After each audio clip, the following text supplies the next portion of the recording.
देश के इतिहास में ऐसे पल कम आते हैं जिसमें हम एक तरीके से जो समाज में बदलाव है उसकी तरफ इशारा भी होता है, एक तरीके से एक मैसेज भी होता है और एक तरीके से खुशी होती है कि हमारा जो जिसको हम इंग्लिश में कहते हैं लिबरल डेमोक्रेटिक ऑर्डर, इस सोसाइटी में हम किस तरह एक ओपननेस की तरफ जा रहे हैं, समाज कैसे आगे बढ़ रहा है। और भारत में ये होता आया है, ओपननेस को हम एक्सेप्ट करते हैं, इक्वालिटी को हम एक्सेप्ट करते हैं और इसका एक प्रतीक है कि जो सुप्रीम कोर्ट का कोलिजियम है, chief justice of India justice N V Rama और जो कोलिजियम के अन्य जस्टिस हैं, उन्होंने जो रेकमेंड किया है, जो 3 महिला जस्टिस है जिनको एलिवेशन के लिए रेकमेंड किया है सुप्रीम कोर्ट जज के लिए, मैं नाम लेना चाहूंगा जस्टिस नागरत्ना त्रिवेदी, और इनमें से एक जस्टिस नागरत्ना वो बनने वाली हैं चीफ जस्टिस ऑफ इंडिया। हमको एक तरीके से ऐसा कहा जाता है कि कुछ चीजें प्रतीक होती हैं बदलावों का, जैसे हमारे पास एक महिला प्राइम मिनिस्टर इंडिया में रह चुकी है, महिला प्रेसिडेंट रह चुकी हैं, बाकी जगहों में महिलाओं में काफी, एस्ट्रोनॉट कल्पना चावला महिला रह चुकी है फर्स्ट टाइम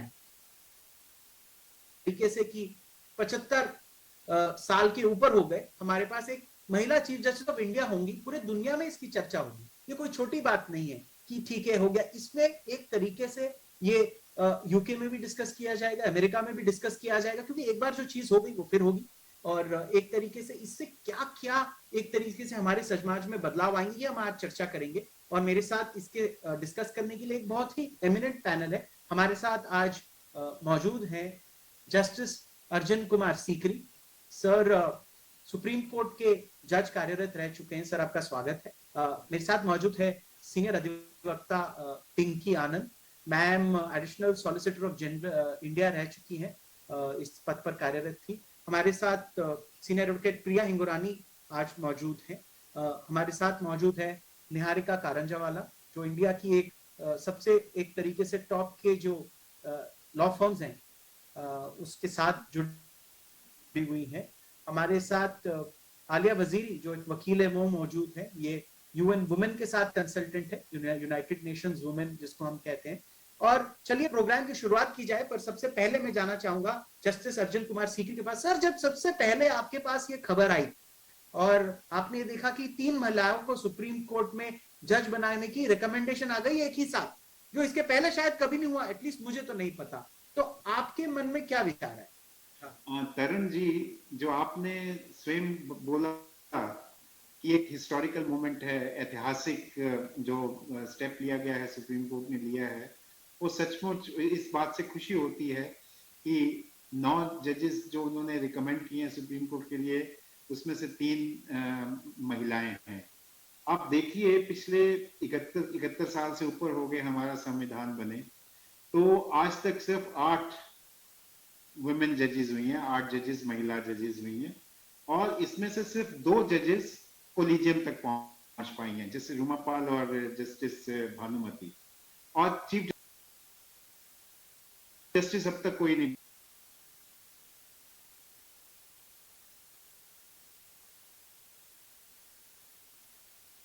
बना है।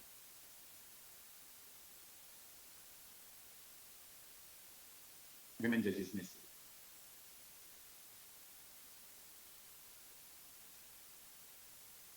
तो इस कॉन्टेक्स्ट में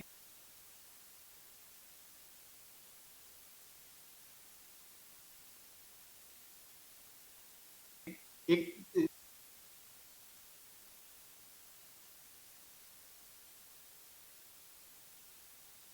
ये बहुत ही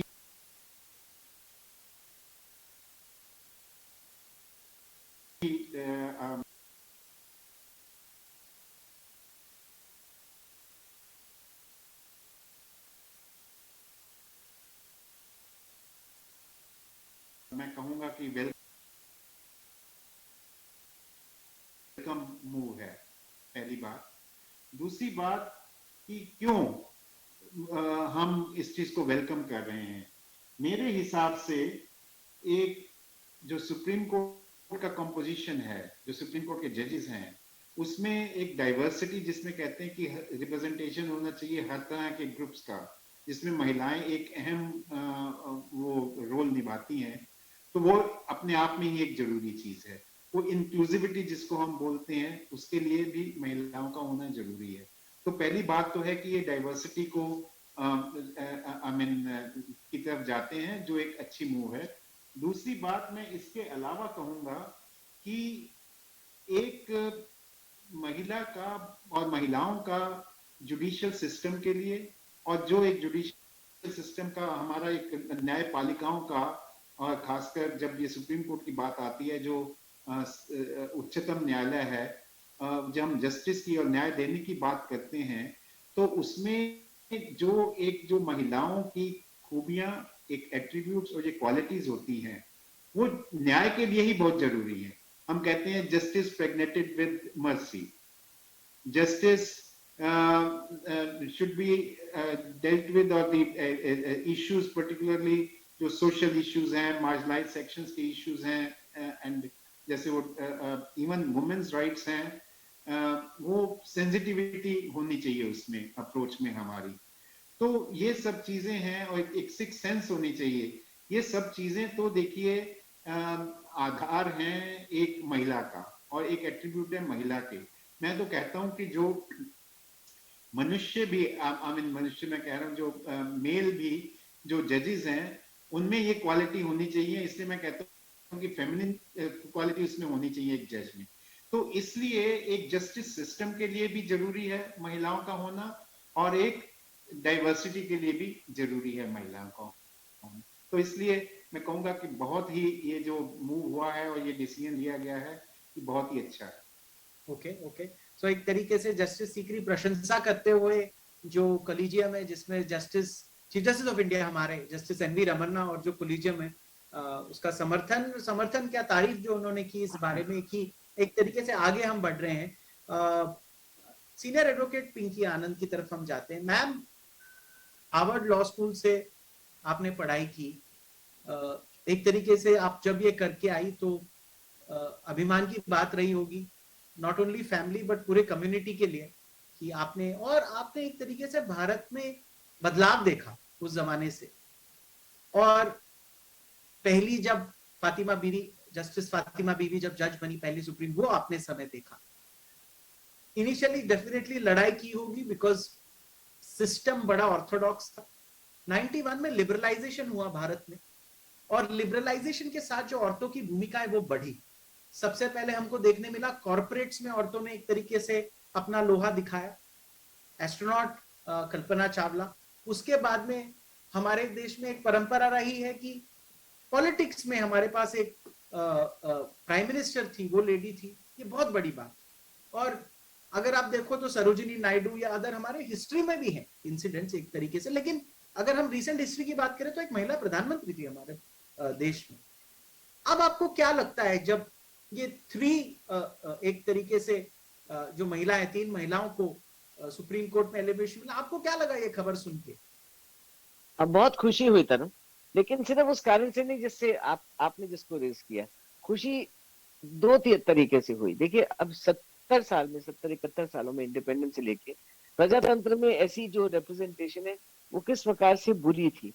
और मैं इस बात से सहमति नहीं करूंगी कि महिला की क्वालिटी बहुत अलग तरीके की है और मेल की जो प्रवृत्ति है वो बहुत अलग तरीके की है, इसलिए वो सिर्फ एक डाइवर्सिटी व्यू पॉइंट से इंक्लूजन होनी चाहिए।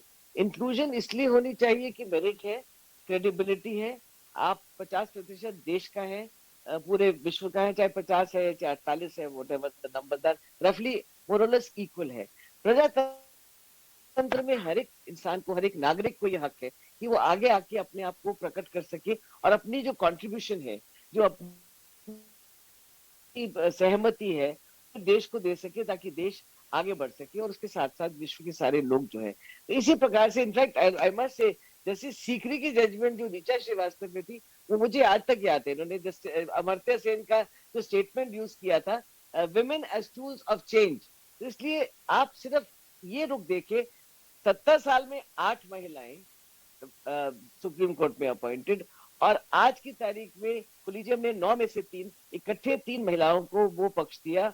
और कुछ पीछे कुछ चर्चा भी खैर हुई थी कि कितनी औरतें आगे आती हैं, कितनी औरतें आगे ये डिजर्व करती हैं, कितनी औरतों को इतना मेरिट पूरा है, सिर्फ समझने की और उनको वहां पर लाने की जरूरत है। And as equal participant, there is no inequality in this कि सिर्फ आपको यहाँ पर उनको देखना है इसलिए महिलाएं होनी चाहिए। पीछे भी हमारे पास 3 वुमेन जजेस थी सुप्रीम कोर्ट में, justice Bhanumathi, justice Indu Malhotra, justice Indira Banerjee, जो आज भी वहां पर कार्यरत है।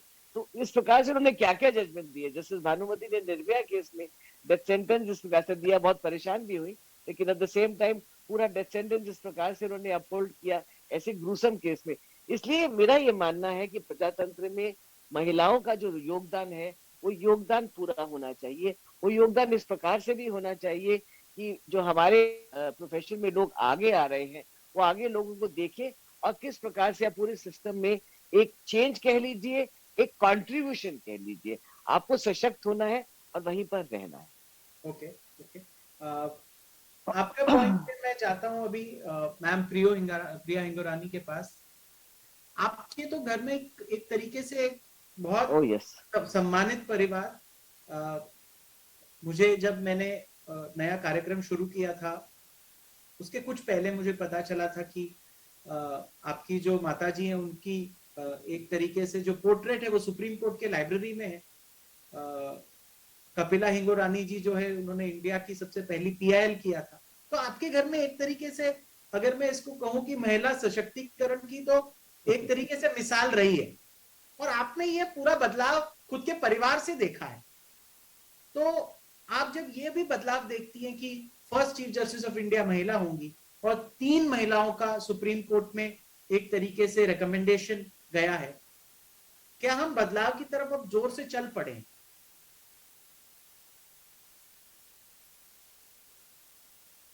उम्मीद करूं कि हम जोर से चले। मुझे लगता नहीं कि उतनी जोर से चल पड़े होंगे जितना हम चाहते हैं। हम तो बहुत कुछ चाहते हैं, पर बिल्कुल सही कहा आपने। जैसे जब मेरी मदर ने प्रोफेशन ज्वाइन किया 1961 में, मिसेस कपिला हिंगोरानी ने, तो सिर्फ 4 महिला वकील थी सुप्रीम कोर्ट में। और पहली महिला जज सुप्रीम कोर्ट में 1980 में जब जस्टिस फातिमा बीवी जज सुप्रीम कोर्ट की जज बनी, तो पहली महिला बनी थी। उस टाइम भी ये बात उठी थी। हम तो खैर उस टाइम बहुत छोटे थे, स्टूडेंट्स थे। इन बातों को हमारे डिनर टेबल कन्वर्सेशंस पे आधे चर्चा होती थी। फिर उसके बाद विमेन्स मूवमेंट शुरू हुई और सबको पता ही है कि कितनी एक स्ट्रॉन्ग विमेन्स मूवमेंट उस जमाने में शुरू हुई। तब रिप्रेजेंटेशन इन पार्लियामेंट की भी बातें उठी, डिबेट्स उठी, प्रोफेशन में भी महिलाओं को आगे आने के लिए बात उठी। जब मिस इंदिरा जयसिंह पहली एडिशनल सोलिसिटर जनरल बनी, वो भी पहली बनी इतने सालों के बाद लॉ ऑफिसर्स के लिए। फिर उसके बाद पिंकी बनी सेकंड एडिशनल सोलिसिटर जनरल। तो इसलिए जो आप कह रहे बदलाव बहुत स्लो हो रहा है। इतना जितनी तेजी से होना चाहिए था उतनी तेजी से नहीं हुआ, और अभी भी उम्मीद करते हैं कि बहुत तेजी से हो, उतना स्लो नहीं रहे। जो हमने कमी महसूस करी है 71 सालों में, वो कमी जल्दी पूरी करी जाए। और सुप्रीम कोर्ट में तो ऑफकोर्स खुशी है, बिल्कुल खुशी है कि 3 नाम एकदम रेकमेंड हुए हैं। पर हम चाहेंगे कि ये हर कोलिजियम की जब रिकमेंडेशंस या सुप्रीम कोर्ट में या किसी हाई कोर्ट में वैकेंसीज आए, उसमें महिलाओं को ज्यादा रोल दिया जाए। ओके ओके, जैसे कि मैंने हमेशा कहा है कि मैम प्रिया हिंगोरानी खुल के बोलती हैं, उसमें कोई शुगर कोटिंग नहीं होती है। वो जो मन में होता है वो सामने कहती हैं। वैसा ही उन्होंने एक तरीके से कहा है। और एक छोटा सा अल्पविराम लेंगे और फिर मौजूद है। आपने देखा ब्रेक के पहले मैम प्रिया हिंगोरानी ने अपना एक तरीके से राय रखी। अभी मैं जाना चाहूंगा निहारिका कारंजावाला के पास। ये कारंजावाला एंड कंपनी से जुड़ी हुई है, इंडिया की लीडिंग लॉ फर्म है। निहारिका, आपकी लॉ फर्म में तो एक तरीके से जो कहते हैं कि रिप्रेजेंटेशन ऑफ वुमेन तो पूरा है, सबसे ज्यादा पार्टनर्स महिलाएं जितना मुझे पता है। तो आपके लॉ फर्म में तो एक तरीके से ये आपने खुद इंप्लीमेंट किया है, और ऐसा नहीं है कि आप लिप सर्विस दे रही हैं, आपने अपने लॉ फर्म में इसको करके बताया। और दूसरी बात मैं कहना चाहूंगा कि आप खुद एक वकील हैं, आप जुड़ी हुई हैं। आपने जब ये चेंज होते हुए देखा कि 3 महिलाओं का एक तरीके से नामांकन हुआ रिकमेंडेशन हुआ सुप्रीम कोर्ट के लिए, आपके मन में क्या विचार? तो तरुण, जैसे आपने कहा था, हमारे फर्म में काफी रिप्रेजेंटेशन है लेडीज का। हमारे पार्टनर ज्यादातर लेडीज है, और उन्होंने अ, बहुत मेहनत करके उन्होंने दिखाया है एग्जैक्टली कि वुमेन लॉयर्स क्या कर सकते हैं और कितना अचीव कर सकते हैं। एज इन कोई उनको पार्टनर नहीं बनाया गया क्योंकि वो वुमेन है या क्योंकि हमको वो रिप्रेजेंटेशन चाहिए था या ऐसा कुछ, बस सब उनकी मेहनत के ऊपर है। और जो ये डेवलपमेंट हम सुप्रीम कोर्ट में देखते हैं, आई थिंक उसी तौर पे है। और ये बहुत शुभ और प्रेरणात्मक डेवलपमेंट था हम सबके लिए, स्पेशली जो यंग वकील हैं, अपना प्रोफेशन शुरू कर रहे हैं।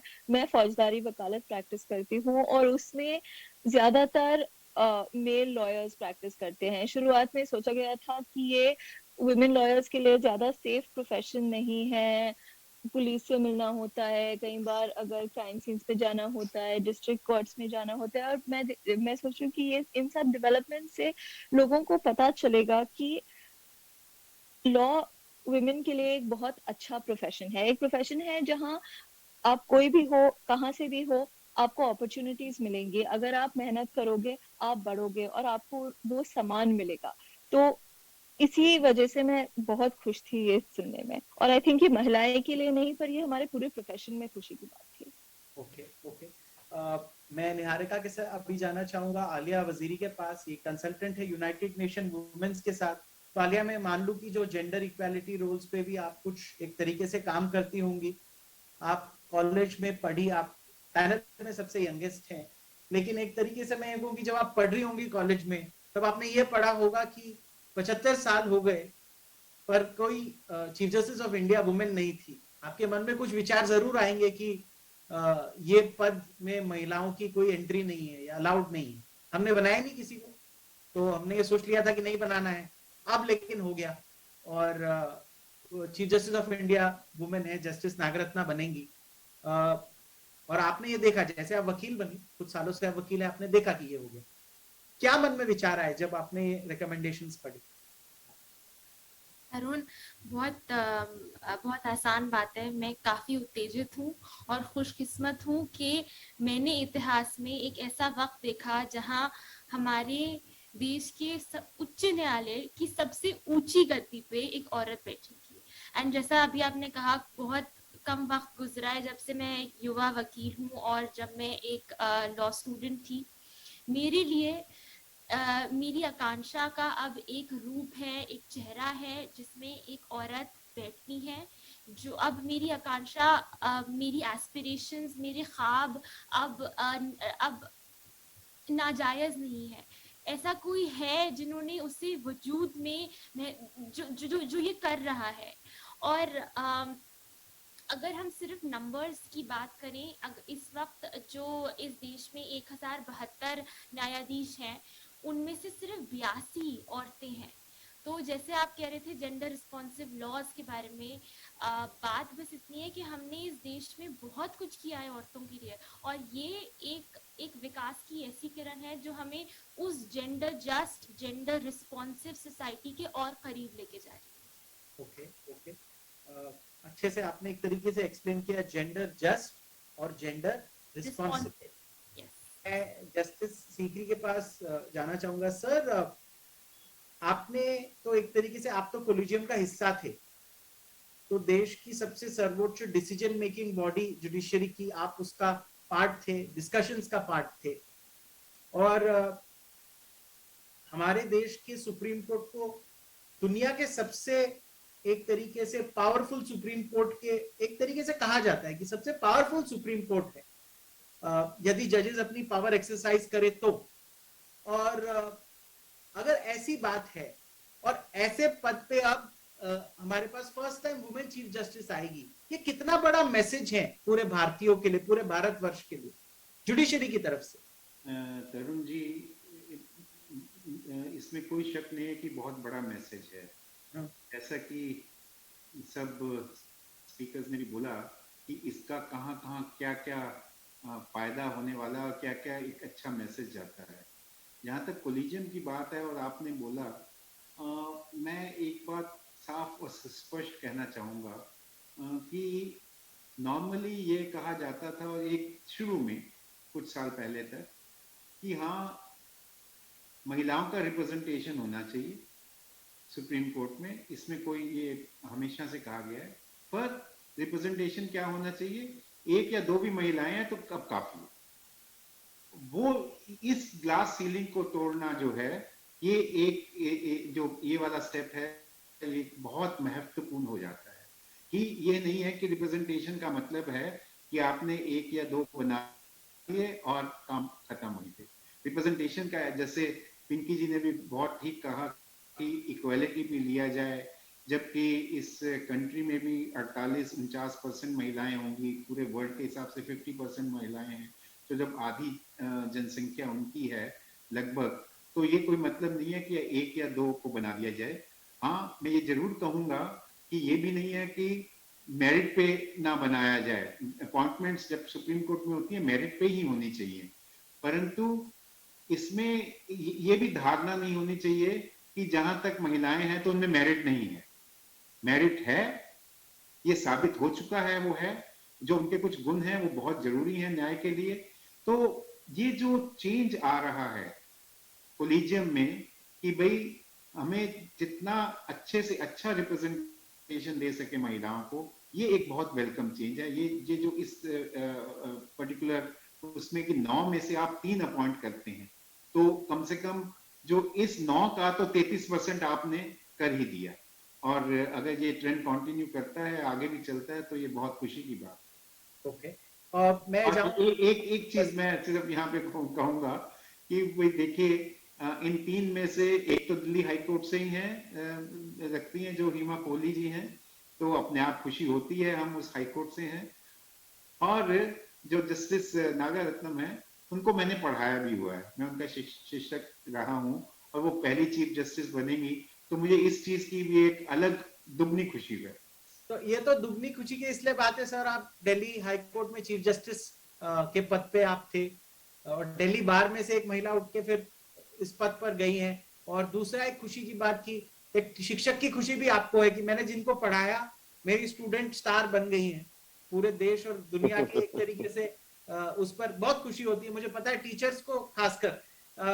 मैं सीनियर एडवोकेट पिंकी आनंद के पास जाना चाहूंगा। मैम, हमने एक शो किया था लीगली स्पीकिंग का, जब मद्रास हाईकोर्ट में मुझे याद है 12 वुमेन जजेस थे। इंडिया में सबसे हाईएस्ट नंबर ऑफ महिला जज मद्रास हाईकोर्ट में थी, 12, तब हमने शो किया था। अब सुप्रीम कोर्ट में धीरे धीरे ये तादाद बढ़ने लगी है। क्या हम एक तरीके से लिबरलाइज कर रहे हैं? हमने इकोनॉमी को लिबरलाइज किया था 32 साल पहले, जुडिशरी को लिबरलाइज किया जा रहा है। बिल्कुल, आप सही कह रहे हैं Tarun, I couldn't put it better. जो अभी बात चल रही है कि आई लाइक जस्टिस सीकी का स्टेटमेंट, बहुत बढ़िया उन्होंने कहा जिस प्रकार से। देखिए, करने को तो करते थे, लेकिन आज तक कुछ हद तक, पहले तो होता नहीं था, उसके बाद लिप सर्विस शुरू हो गई, दिया 10 साल में, एक डेकेड में एक बना दिया, बहुत अच्छा कर लिया। अब ये जो प्रतीक है, ये आप इकट्ठा करके कम से कम 3 महिलाओं को इस काबिल समझते हुए, मेरिट उनकी एक्नॉलेज करते हुए, उनको कोलिजियम में 3-9 में से जब आगे बढ़ाया है, वो एक अपने आप में बहुत बड़ा सिग्नल है। एक दूसरा, ये हमेशा प्रश्न होता था कि कोई वुमेन चीफ जस्टिस क्यों नहीं हो सकती। 71 साल इंडिपेंडेंस की अभी तक वुमेन चीफ जस्टिस, क्या कोई इतने काबिल नहीं था? क्या महिला इतनी योग्य नहीं थी? क्या वो सोच नहीं सकती थी, या उसकी इंटेलिजेंस इतनी नहीं थी, या उसका मेरिट नहीं था? ये सब सोचों को जो एक तरफ करा है, वो अपने आप में सबसे बड़ा ट्रांसफॉर्मेशन है। और आप सही कह रहे हैं, 91 से इकोनॉमिक लिबरलाइजेशन, अब judicial let us say liberalization, if you like that expression, it has now come 2021 में, और ये बहुत बड़ी चीज है अपने आप में तरुण। क्या प्रिया इंगोरानी मैम इस पे अग्री करेंगी? जुडिशियल लिबरलाइजेशन की शुरुआत हो चुकी है, और इसलिए भी मैं कहना चाहूंगा, देखिए बहुत सारे जजेस फैमिली में जो महिलाएं, वो भी लॉ चुन रही हैं। ऐसा नहीं है कि वो अच्छे परिवारों से आ रही है तो लॉ नहीं कर रही है, कोई और प्रोफेशन है किसी, वो लॉ चुनती हैं। ये फर्क आ गया। बिल्कुल, एक तरीके से शुरुआत है, और मेरा मानना है कि हमें इस रिकमेंडेशन को एक बहुत पॉजिटिव तरीके से लेना चाहिए और बहुत खुशी से इसे एक्सेप्ट करना चाहिए। पर एट द सेम टाइम मैं ये भी कहूंगी कि हम जब बात करते हैं, हम ये बात कर रहे हैं कि फर्स्ट महिला चीफ जस्टिस और मेरिट नहीं था क्या, जैसे पिंकी ने कहा मेरिट नहीं था कि कोई कमी थी, कमी कोई नहीं थी, सोच में कमी थी, कमी सोच की थी और कोई कमी नहीं थी। इससे पहले इस पे इतनी सीरियसली ध्यान नहीं दिया गया या नजरअंदाज करा गया। और अब भी, अब जब जस्टिस नागरत्ना बनेगी चीफ जस्टिस, वो सिर्फ 1 महीने के लिए बनेगी, वो हमारे लिए काफी नहीं है। हम खुश हैं कि वो बनेंगी, पर 1 महीना कोई समय नहीं होता। 1 महीना तो लगता है सिस्टम को समझने के लिए। तो जरूर ये है कि भाई वो इन चीजों को ध्यान में रखते हुए, हम सराहना करते हैं कोलिजियम की, इस कोलिजियम पर्टिकुलरली जो 2-2.5 साल बाद रिकमेंडेशन हुई है, 9 जजेस रेकमेंड करे हैं सुप्रीम कोर्ट में, इतनी वैकेंसी जैसे और हाई कोर्ट में वैकेंसीज हैं। और हम उम्मीद करते हैं कि आगे चल के भी जब कोलिजियम इन जिस डिसीजंस लेंगे सुप्रीम कोर्ट की अपॉइंटमेंट्स के लिए या वेरियस हाई कोर्ट्स की अपॉइंटमेंट्स के लिए, तो इस बात को जरूर मद्देनजर रखें कि लंबा टेन्योर एक महिला का जरूर होना चाहिए एज ए चीफ जस्टिस, तभी आप सही मायने में बदलाव देखेंगे। जैसे छोटे टेन्योर से चाहे मेल जज हो चाहे फीमेल जज हो, छोटा period is not enough for them to make change और कैरी फॉरवर्ड देयर विजन, जो एक हर जज का होता है। जैसे जैसे सीकरी का भी एक विजन रहा और जजेस के विजन रहते हैं कि हम आएंगे तो हम एक रोड मैप बना के लाते हैं कि हम ये करना चाहते हैं, तो उन्हें उतना समय दिया जाना चाहिए अपने रोड मैप को पूरा करने के लिए। जैसे कि मैं कहता हूं कि मैम प्रिया अंगरानी एक तरीके से खुल के बात करती हैं, उनके नेचर में नहीं है कि वो सिर्फ लिप सर्विस देके प्रशंसा करेंगी। हमेशा से मैंने देखा है और वोकल है, जजेस के सामने भी ऐसे ही खुल के बात करती हैं, भले दिल्ली हाई कोर्ट हो सुप्रीम कोर्ट हो। और हाँ, ये एक कमी उन्होंने बिल्कुल सही बताई। मैं भी कुछ स्टडी कर रहा था, मैंने देखा 90s में कुछ जजेस हुए, मेल जजेस सुप्रीम कोर्ट में, किसी को 17 दिन का भी टेन्योर मिला है। तो ये प्रॉब्लम हमारे सिस्टम में नहीं। अब 17 दिन में कौन क्या कर सकता है, 17 दिन तो बहुत कम समय होते हैं। ये भी हुआ है। तो ये बात ऑफ कोर्स मुझे लगता है कि जो आपको देख रहे हैं कोर्ट्स में और अदरवाइज ये ध्यान रखेंगे। मैं निहारिका कारंजावाला के पास जाना चाहूंगा। तो आपको लग रहा है कि ये लिबरलाइजेशन का प्रोसेस अब एक्सेलरेट हो रहा है वुमेन इन जुडिशरी?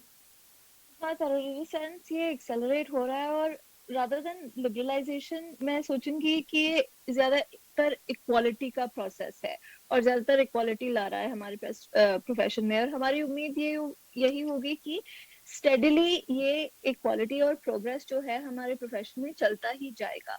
और जो अभी हम एक मोमेंट को सेलिब्रेट कर रहे हैं, पर इसके पीछे बहुत ही सालों का मेहनत है, बहुत ही लोगों का मेहनत है, और उससे ही ये प्रोग्रेस इस स्टेज तक पहुंचा है कि जैसे आलिया कह रही थी, देश के सबसे ऊंची गति पे एक लेडी जज बैठेंगी। और उम्मीद यही है कि स्टेडीली ये प्रोग्रेस हमारे लिए चलता जाए, लेडीज को ज्यादा रिप्रेजेंटेशन मिले, महिलाओं को हर कोर्ट में प्रोफेशन के हर एस्पेक्ट में अपॉर्चुनिटीज मिले, ताकि वो दिखा पाए कि उनका मेरिट क्या है और हम आगे बढ़ते जाएं। और मैं चाहता हूँ निहारिका कि आपका जो लॉ फर्म है कारंजावाला एंड कंपनी, ऐसे और भी बहुत लॉ फर्म्स, बहुत ज्यादा लॉ फर्म्स हो हाँ, वो भी वुमेन पार्टनर्स को ज्यादा से ज्यादा एक तरीके से मौका दे पार्टनर्स बनने का।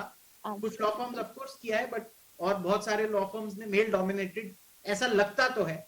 शायद मेरी जानकारी में कमी है तो आप मुझे करेक्ट कर सकते हैं। आलिया, लिबरलाइजेशन, आप तो एक तरीके से ट्रांजिशन देख रही हैं।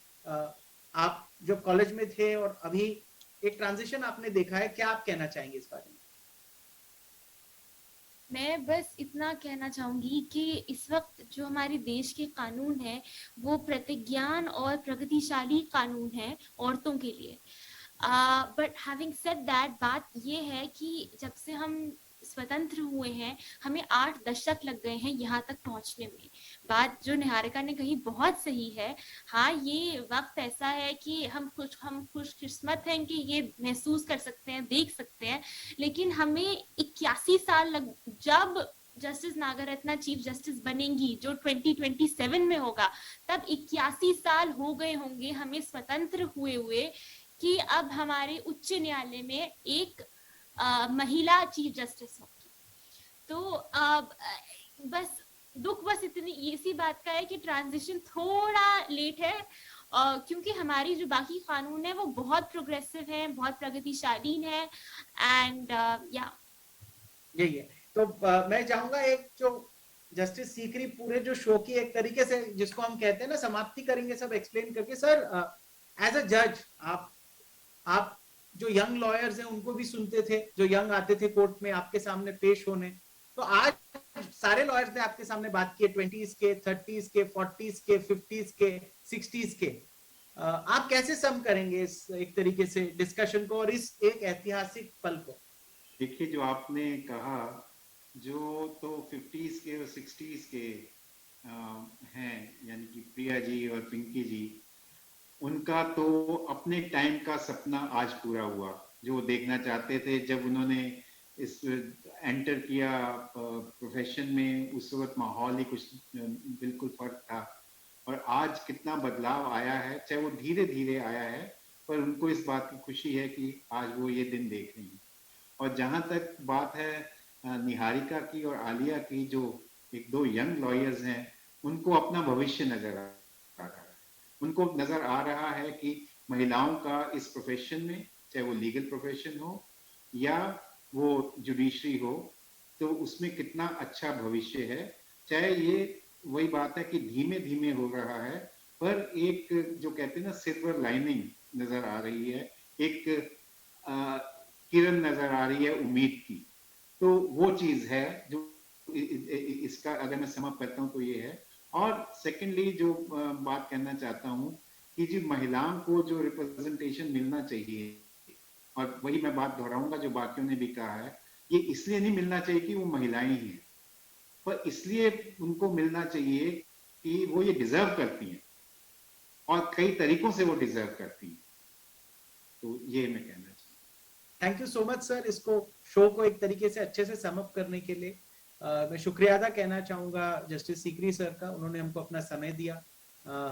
Senior advocate Pinky Anand ma'am, ma'am प्रिया हिंगोरानी, निहारिका कारंजवाला, आलिया वजीरी, आप सब हमारे साथ जुड़े और जो दर्शकों ने ये प्रोग्राम देखा, आप सब लोगों का बहुत बहुत धन्यवाद। बहुत बहुत